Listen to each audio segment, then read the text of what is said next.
Hi అండి, అందరికీ నమస్తే. 7 శనివారాలు వ్రతం చేసుకుంటాం కదా. ఇంక ఈరోజు వచ్చి 6వ వారం అనమాట. ఇప్పుడే పూజ కంప్లీట్ అయింది, చాలా బాగా జరిగింది అనమాట.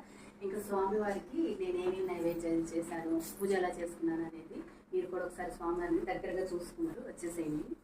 ఇంకా స్వామివారికి మల్లెపూలు, తులసి దళాలు, అలాగే మందార పూలు, ఎర్రయ్యి పసుపు రంగు మందారాలతో పూజ అయితే చేసుకున్నాను. అలంకారం అది కూడా చాలా బాగుందన్నమాట. పూజ అయితే చాలా ప్రశాంతంగా జరిగింది. ఇంకా స్వామివారిని మీరు కూడా ఒకసారి దర్శనం చేసుకోండి. ఇంకా అలాగే స్వామివారికి అయితే అరటిపళ్ళు, అలాగే ద్రాక్ష, నైవేద్యంగా రవ్వ కేసరి చేశాను అనమాట. అలాగే చలిమిడి, వడపప్పు, పానకం. ఇంకా పూజ అయితే ఇలా చేసుకున్నాను సింపుల్గా. చాలా ప్రశాంతంగా అనిపించింది. ఆ 7 కొండల వాడి ఆశీస్సులు మనందరికీ ఉండాలని, మనందరం బాగుండాలని మనస్ఫూర్తిగా కోరుకుంటున్నాను.